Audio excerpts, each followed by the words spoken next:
Tapi ya memang proses. Yang dalam diri setiap orang beda-beda proses sembuhnya patah hati ini. Patah hati dengan apapun, dengan siapapun. Wong ya kita berpisah dengan apapun siapapun di dunia ini kan pasti. Makanya kemampuan mengelola patah hati itu bagi saya penting. Mungkin saja kita tidak patah hati dengan pasangan kita, tapi pasti pada saatnya kita akan patah hati juga, berpisah juga dengan apapun.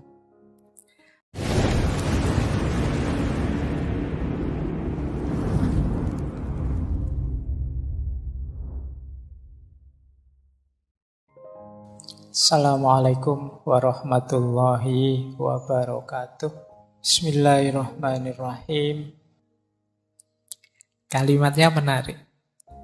Benarkah Magdalena, kita berdua telah putus dan kita sudah menjadi dua orang asing yang tak mengenal satu sama lain?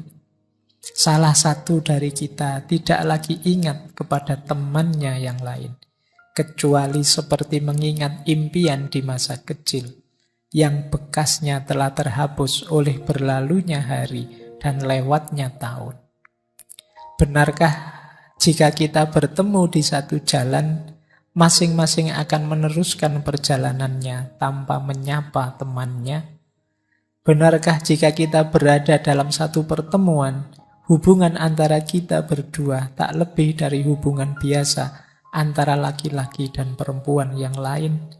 Benarkah jika kita berada dalam satu pertemuan, tidak ada yang kita bicarakan kecuali tentang cuaca dan suhu udara? Alangkah cepatnya peredaran waktu dan alangkah aneh tindak tanduk dan peristiwanya. Apakah dalam sehari semalam saja semua harapan yang kita bina dengan baik, dengan mencurahkan segala penderitaan dan kepedihan, mencucurkan seluruh air mata yang kita miliki, berubah begitu cepat?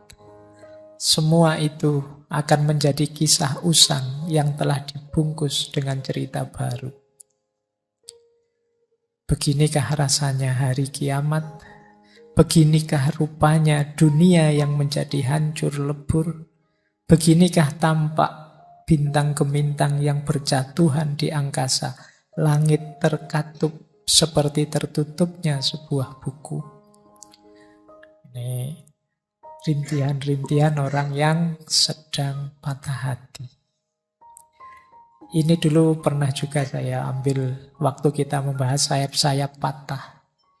Kalau yang Magdalena tadi, ini kalau dalam teori patah hati namanya sedang denial, menyangkal. Nah, kalau ini mungkin dulu pernah kita baca juga ya. Akhirnya kita saling berdiri dan saling mengucapkan selamat tinggal. Namun cinta dan putus asa berdiri di antara kita, bagaikan dua hantu yang merentangkan sayapnya. Yang satu menangis duka, sedangkan yang lain dengan seramnya tertawa. Ketika ku pegang tanganmu dan meletakkannya ke bibirku, engkau mendekat dan mencium dahiku, lalu kau menjatuhkan diri di pangkuanku. Sambil memejam mata, kamu berdoa, ya Tuhan, belas kasihanilah aku. Ini Khalil Gibran kalau bikin kalimat bisa dibayangkan skenarionya, bisa dibayangkan adegannya. Baik, masih ada ternyata saya. Ya tidak apa-apa lah. Ini lanjutannya sebenarnya tadi ya, katut tak waca sisan. Ini untuk menghibur yang patah hati. Kalimatnya Gibran yang terakhir ini menarik. Ini semacam bargaining bahwa kalau bisa aku tidak mungkin kehilangan cinta. Meskipun kau mutus aku, tetap cinta itu hidup. Nah ini kalimatnya begini. Besok takdir akan membawa dirimu ke tengah keluarga yang sejahtera. Namun akan membawaku kepada perjuangan batin dan kesengsaraan. Engkau berada di rumah orang yang paling bahagia, sedang aku akan memasuki gerbang kematian. Engkau akan diterima dengan ramah, sedang aku akan berada dalam belitan kesepian. Namun aku akan mendirikan patung cinta dan memujanya di dalam lembah kematian. Cinta akan menjadi satu-satunya selimutku. Akan kupakai seperti sehelai baju dan akan kuminum bagaikan menenggak anggur. Cinta akan membangunkanku di waktu subuh dan membawaku ke medan yang jauh. Di siang hari, cinta akan membimbingku ke bawah rimbunnya pepohonan, di mana aku berteduh bersama burung-burung dari sengatan matahari. Di sore hari, sebelum matahari tenggelam, cinta memerintahkanku beristirahat, sambil mendengarkan nyanyian alam, dan memperlihatkan padaku bergeraknya awan di langit biru yang meremang. Di malam hari, cinta akan memelukku, dan aku pun tertidur, lalu bermimpi tentang dunia yang sangat indah, yang hanya ada dalam jiwa-jiwa para penyair dan pecinta. Cinta, wahai kekasih, akan tinggal denganku hingga akhir hayatku. Bahkan sesudah tiadaku, dengan seizin Tuhan, kami pun akan tetap bersatu. Ini kalimat-kalimatnya orang yang sedang ditinggal oleh kekasihnya menikah. Baik, silahkan dirasakan. Sekarang kita bahas ya. Kalau tadi kan karena saya sulit menjelaskan situasi orang yang sedang patah hati, saya kutip-kutipkan dari beberapa novel.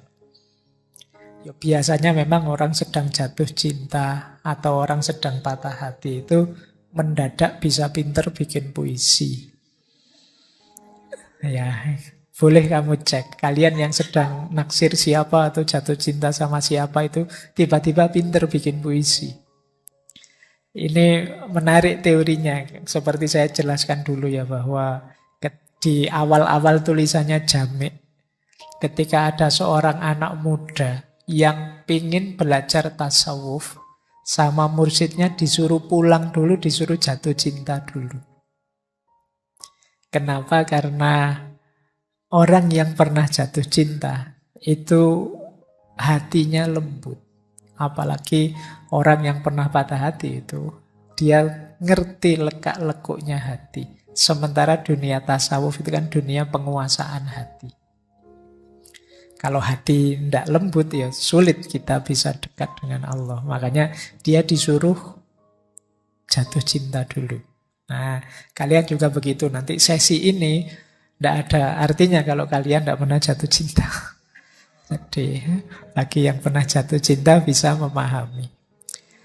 Baik, bismillah. Kita bahas sekarang. Kalau tadi ini rutenya. Menarik ya, patah hati ada rutenya.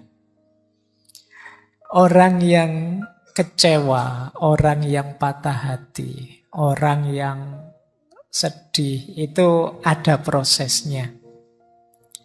Nah, ini ada banyak teori tentang itu. Saya ambil teori yang ini. Jadi patah hati itu diawali dari shock, kaget, tersentak.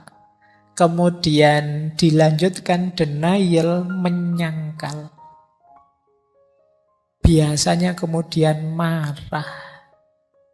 Kalau marahnya reda, melakukan bargaining. Ketika bargaining gagal, dia mengalami depresi. Semoga depresinya teratasi sehingga akhirnya bisa acceptance, bisa menerima. Ya masing-masing fase ada waktunya sendiri. Masing-masing fase ada saatnya sendiri. Tidak bisa kok begitu patah hati. Misalnya kamu diputus pacarmu terus langsung saya terima Pak, besok saya cari gantinya. Oh itu Kemungkinan tidak cinta kalau bisa seperti itu. Kalau cinta beneran, tidak sesederhana itu ganti pasangan. Awalnya pasti shock. Shock itu kaget. Jadi, apa ada yang diputus pacarnya tidak kaget? Apa ada yang mengalami kekecewaan ditinggal yang dia cintai? Apapun atau siapapun yang dia cintai itu tidak kaget dan kecewa. Setiap orang pasti shock. Kamu sangat sayang dengan motormu, terus motornya terpaksa dijual karena utang SPP-mu banyak misalnya. Itu kan kamu tetap shock. Kenapa semula ada cinta di situ, sekarang berpisah? Apalagi sama kekasih hatimu. Jadi tidak ada orang yang cinta beneran. Sudahlah kita sendiri-sendiri saja, putus saja terus alhamdulillah itu. Ya kalau bisa begitu itu namanya tidak cinta. Cinta beneran pasti shock. Bahkan selanjutnya denial, menyangkal. Wong sudah jelas diputus, kamu masih enggak kok. Itu mungkin dia marahnya sementara, nanti mesti balik lagi kok. Jadi ini masih nyangkal. Ah enggak, ini mungkin hanya temporer saja. Ah enggak, ini nyangkal. Jadi enggak percaya aku. Dia bisa jauh dariku, masih menyangkal. Padahal faktanya sudah jelas. Ya kayak kamu dapat nilai E terus kemudian, wah, tidak percaya aku. Mungkin dosennya salah. Mungkin kamu itu karena memang serangan pertama itu menyakitkan, sehingga orang terus menyangkal. Tidak terima kalau dirinya mengalami rasa sakit itu, menyangkal. Fase menyangkal ini bisa panjang. Tidak kok. Dia mesti akan kembali lagi padaku. Tunggu saja. Ini fase menyangkal. Sehingga kamu mungkin bisa berminggu-minggu, bisa berbulan-bulan menunggu dia kembali. Dan dia tidak kembali-kembali. Nah, kalau sudah begitu biasanya masuk ke fase selanjutnya marah. Anger. Marah ini ya macam-macam bentuknya. Bisa dilampiaskan kemana-mana, bisa menggerutu, bisa dipendam saja. Tapi ada fase marah. Mengapa kok harus aku? Apa salahku? Kurang opo aku sama dia? Sudah habis bensin berapa liter aku nganter dia? Loh, itu marah sudah, itu kemarahan sudah. Kalau tadi menyangkal, begitu sadar dia ternyata benar-benar pergi, marah mesti. Itu fasenya. Itu kalau pasangannya terus nikah dan dia ada di fase marah ini, hati-hati kalau datang ke pesta pernikahanmu, bisa rame itu. Kalau fase denial mungkin masih dia agak menarik diri, tapi begitu marah itu pengennya melampiaskan keluar. Setelah marah biasanya ada bargaining. Dia akan mencari cara, mbok yo jangan pergi, wis kamu pingin apa wis. Mbok yo jangan berpisah, kamu perlu apa? Apapun yang kamu inginkan aku penuhilah. Itu bargaining namanya. Kadang-kadang kalau tidak bisa bargaining sama orangnya, kita bargaining sama Tuhan. Ya Allah, mbok kembalikan dia padaku wis. Saya tak rajin sholat lah mulai sekarang. Ini bargaining namanya. Jadi kita kan kadang-kadang begitu. Ya Allah, saya tahu saya itu malas kuliah, tapi semoga saya lulus ya Allah. Janji setelah ini itu bargaining. Saya ngerti dia kecewa padaku, dia marah padaku karena saya kemarin khilaf sebentar, tapi semoga setelah ini saya janji tidak akan lagi. Ini namanya fase bargaining. Ketika bargaining ini gagal, lahirlah namanya depresi. Ini dimulai sudah fase stresnya. Fase gawat-gawatnya itu depresi ini. Kalau tidak terkontrol bisa efeknya besar. Jadi hati-hati kalau sudah sampai fase depresi, cari cara, cari jalan untuk meringankan rasa sakit ini. Nah, biasanya kalau sudah mampu menaklukkan depresinya, masuklah pada acceptance. Bisa menerima sekarang. Oh ya sudahlah, memang kalau harus berpisah, mau gimana lagi. Nah, itu acceptance. Ini semoga kalian pahami ya. Semoga dengan memahami ini prosesnya bisa lebih cepat. Oh, aku ini ternyata di fase marah. Nah, sudahlah, tidak usah panjang-panjang. Saya shortcut saja. Langsung saya terima. Nah, itu kalau bisa lebih bagus. Pasrah sajalah sama Allah, saya terima apapun keputusannya, itu lebih bagus. Tapi biasanya fase ini entah sadar atau tidak kita lewati. Dari shock, kemudian menyangkal, kemudian marah, kemudian ingin bernegosiasi, kemudian jatuh kita pada depresi, dan pada akhirnya menerima. Tapi kalau gagal mengelola depresi, fase menerimanya ya tidak datang. Kita depresi bisa berkepanjangan. Baik. Jadi ini rutenya, atau mungkin pakai kalimat yang dulu pernah saya gunakan secara berbeda. Fase paling awal itu menyangkal, not me, bukan aku, enggak. Aku enggak ngalami ini. Kalau ini gagal, terus dia masuk ke fase kedua, why me? Mengapa kok aku yang mengalami peristiwa sepahit ini? Kalau ini juga tidak terjawab, masuk pertanyaan ketiga, please not me. Tolong jangan aku deh, tidak kuat aku kalau ngalami yang seperti ini. Ini juga gagal, tanya lagi, why it still me? Kenapa kok ternyata memang aku yang gagal ini? Ternyata memang aku yang ditinggal. Terus fase bargaining. Fase bargaining itu I will but. Oke lah, enggak apa-apa. Tapi saya perbaiki lagi. Nah itu yang selanjutnya. Kemudian slide-nya hilang, Rek. Saya enggak tahu ini laptopnya mungkin habis baterainya. Sudah mancep tadi, cuma ndak diklik. Ayo, ndak apa-apa. Why me? Pertanyaannya. Oke. Ini powerin di mas. Kalau tadi not me, tadi masih denial, ndak kok masih hidup kok. Ternyata diudah, ternyata mati beneran. Pertanyaan jadi why me? Semoga tidak membuat teman-teman patah hati karena terputus. Ini namanya harapan tidak sesuai kenyataan. Tapi kan tetap harus diterima. Mau tidak mau memang terjadi. Jadi anggap saja ini contoh langsung teori tadi ya.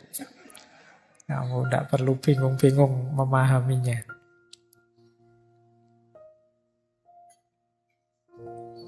Baik, tidak apa-apa ya terputus. Jangan khawatir, meskipun putus, selesainya tetap on time kok. Ya, tidak ada injury time-nya.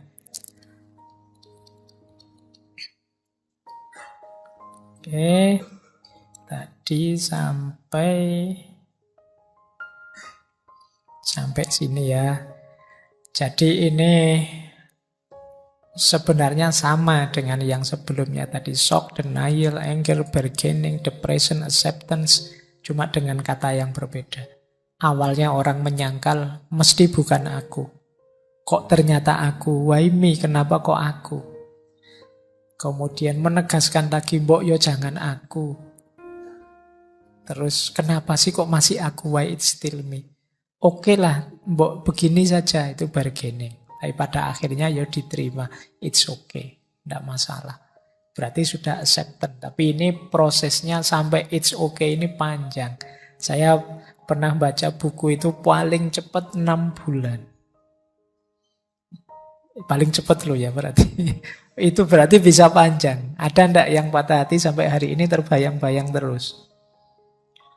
Nah, mestinya masih ada. Padahal patah hatinya sekian tahun yang lalu.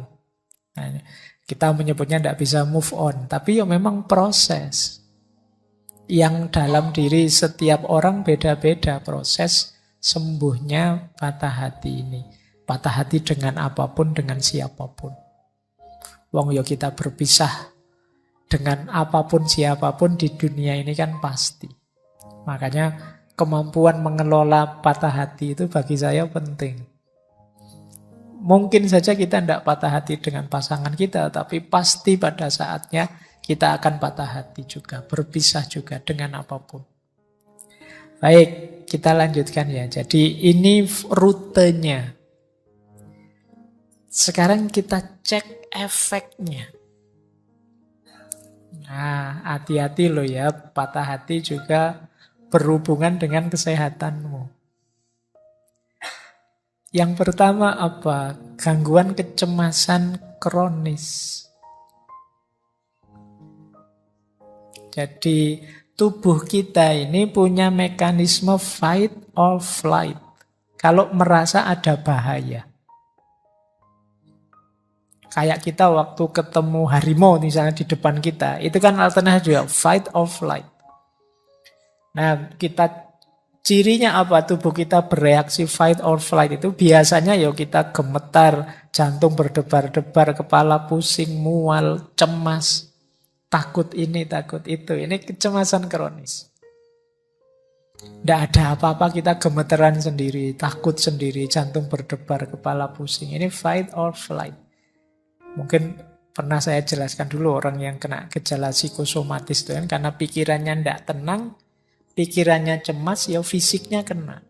Perutnya mules, kepalanya pusing, vertigo. Nah, ini karena kecemasan. Nah, tubuh kita juga begitu. Begitu patah hati, ya mekanisme tubuh kita ini mekanisme mencari selamat tadi. Bahaya ini datang. Dia ingin menyelamatkan dirinya, maka itu tadi jantung berdetak lebih cepat, kepala jadi pusing, perut rasanya mual.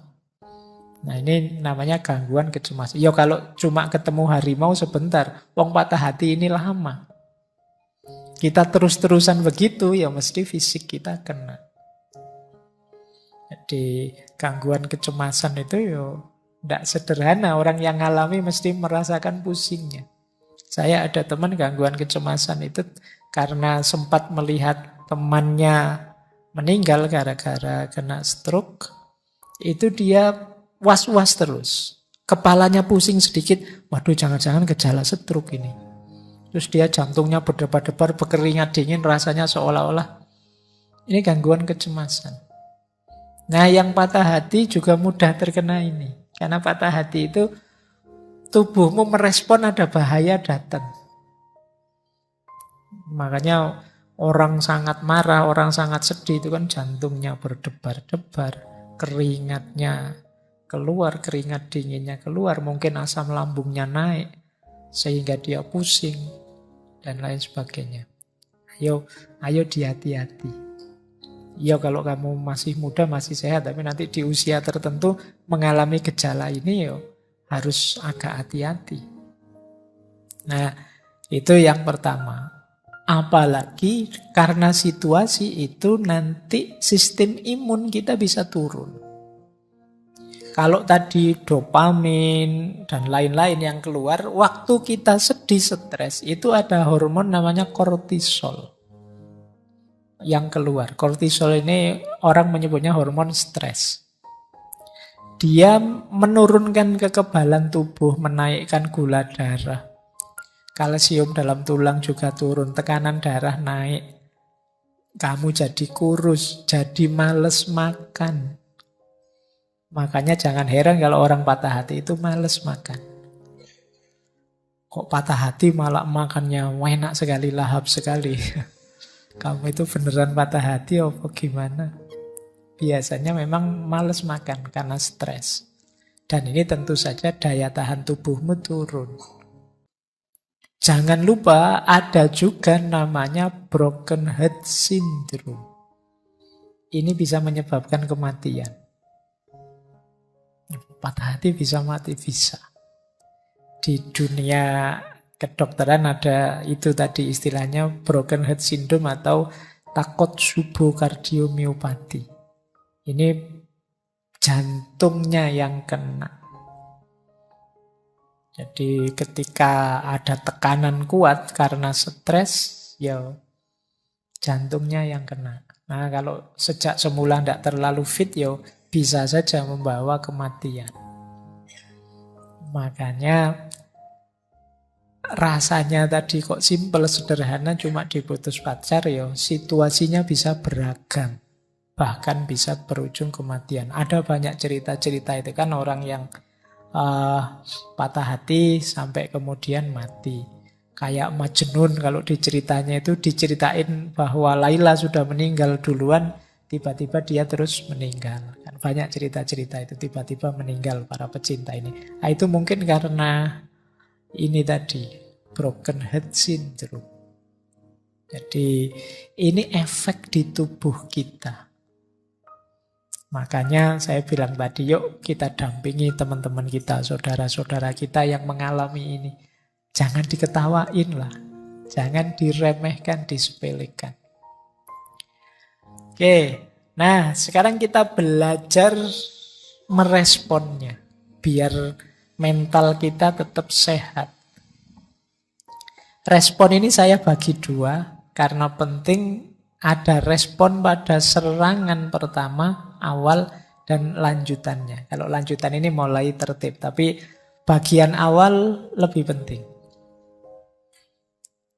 Respon awal yang pertama apa? Itu kalimatnya menarik. Kamu hanya harus jatuh. Maksudnya apa? Berpikir yang ringan saja.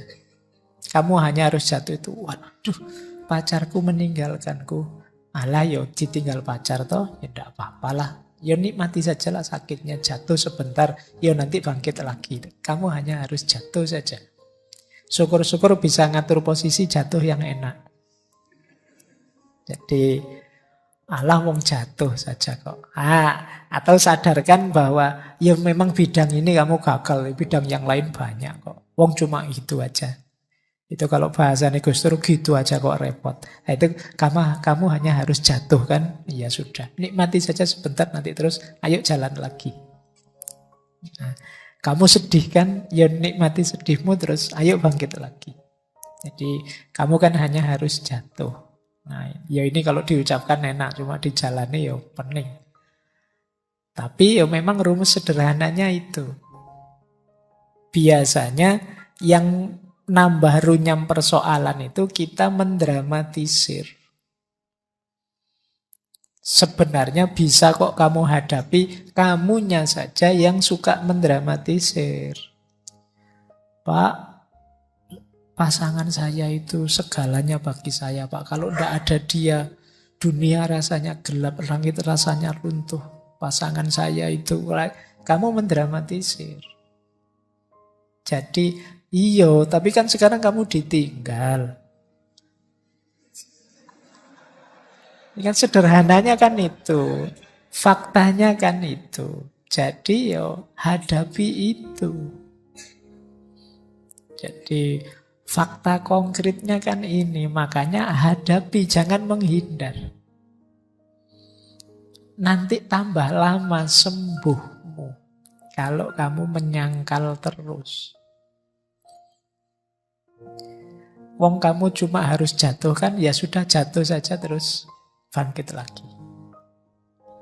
Kemudian jangan lupa perhatikan dirimu. Jangan melakukan apapun yang merusak dirimu. Berarti apa? Akal sehatmu harus hidup. Terus yang keempat, penting juga, sudahlah tidak usah terlalu dibahas yang salah siapa. Gak usah menyanyi ini salah siapa. Biarlah yang lewat sudah lewat. Bikin cerita yang baru. Jadi lupakan, maafkan. Nah ini Pak enak saja ngomong, ini yang sakit yang nanggung. Lah yo ini tipsnya. Jadi biar kamu ndak sakit. Kalau respon awal selamat, biasanya karena lepas kontrol itu di awal. Kalau sudah, ayo disembuhkan, pelan-pelan. Nah itu baru respon lanjutan tadi. Respon lanjutannya apa? Beri dirimu waktu. Tidak apa-apa kok, butuh waktu. Ya diikuti prosesnya. Kadang-kadang kita yang agak mempressure mereka. Ayo segera lupakan, segera. Loh, tidak segampang itu. Untuk bisa melupakan. Ya kalau amnesia. Kalau masih sehat, tidak bisa langsung melupakan. Tetap teringat, terus tidak apa-apa. Beri waktu dirimu. Tapi jangan berlama-lama. Memang tidak mungkin bisa langsung lupa.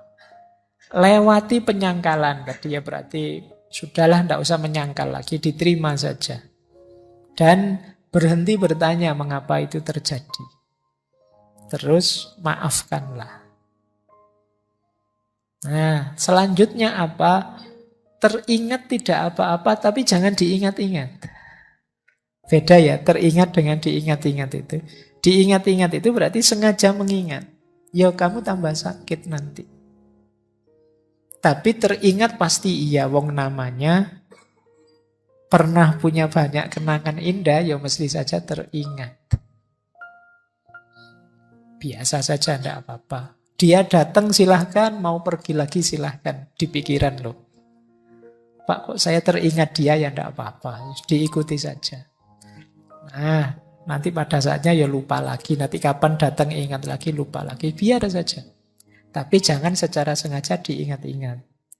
Kelihatan kok secara sengaja mengingat-ingat itu. Jangan-jangan kamu tiba-tiba stalking Instagramnya, ngecek YouTube-nya. Ya kamu tambah sakit nanti. Kalau ke situ-situ lagi, jangan-jangan dia posting sama pasangannya yang baru. Wah tambah sakit lagi kamu. Kamu tidak berani posting pasanganmu yang baru, kamu tidak dapat. Atau yang kamu dapat levelnya di bawah yang tinggal kamu, misalnya. Sudahlah, tidak usah dipikir lagi, tidak usah mancing-mancing ke situ. Kemudian apa? Tetap merasa berharga, jangan minder, menjatuhkan value tadi sampai ke level FOS yang paling rendah, merasa dirimu tidak berharga, engkau tetap berharga. Dia saja yang tidak tahu hargamu. Ya. Yo, maksudnya dia saja yang tidak tahu hargamu. Kalau dia tahu, ninggal kamu sejak lama. Oke. Terus, ya wis, pokoknya tetaplah engkau orang yang berharga, tidak usah khawatir. Nah, saatnya kamu menghidupkan sistem pendukungmu. Sistem kita itu kan punya banyak sistem pendukung. Kita punya keluarga, kita punya teman, kita punya sahabat, lingkungan kita banyak kok. Sistem pendukung di sekeliling kita banyak. Ayo dimanfaatkan. Punya teman curhat, punya sahabat. Kembali ke keluarga yang selalu pasti siap menerima kita. Jadi ada banyak supporter kita, tidak usah khawatir. Terus layani diri kita dengan baik. Sementara memanjakan diri tidak apa-apa. Pengen makan enak, ayo. Pengen tiduran yang lama, rebahan, ayo. Wong yo kemarin juga sudah rebahan terus kan. Jadi sekarang ada alasannya, tidak apa-apa. Terus cobalah aktivitas atau hobi yang baru. Cari kesibukan lah biar nggak ngelamun terus. Terus apa? Bangun kenangan-kenangan baru. Bahkan ada yang bilang, datangi tempat-tempat yang dulu kamu perlu kenangan dengan dia, bikin kenangan yang baru di situ. Jadi biar ketumpuk, yang teringat kenangan yang terakhir ini, yang lebih indah. Mungkin dengan keluarga, dengan sahabatmu, yang lebih menyenangkan. Bersosialisasilah, jangan mengurung diri. Yo, akan lebih meringankanmu. Boleh pakai teknik-teknik coping kalau dalam psikologi, mungkin pernafasan, mungkin meditasi. Untuk menenangkan diri. Bisa mempertimbangkan saatnya membuka hati kembali. Jangan khawatir, yang lain masih banyak yang mau dengan dirimu. Setiap orang ada jodohnya. Nah, ini rumus sederhana untuk tetap membuatmu kuat.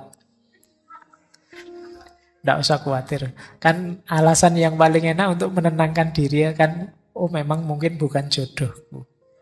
Nah, itu paling nyaman. Kita bersandar kembali ke Tuhan. Kalau Tuhan tidak menghendaki, ya mau apa? Sekuat apapun kita tanpa kehendaknya tidak ada apa-apanya. Kalau memang agak gawat, misalnya stres, depresi, mau agak mengkhawatirkan, jangan malu-malu, jangan ragu-ragu untuk mencari konseling atau berobat ke ahli jiwa. Karena tadi loh, efeknya ternyata bisa besar untuk kesehatanmu lahir dan batin. Maka tidak apa kamu mendatangi ahli jiwa.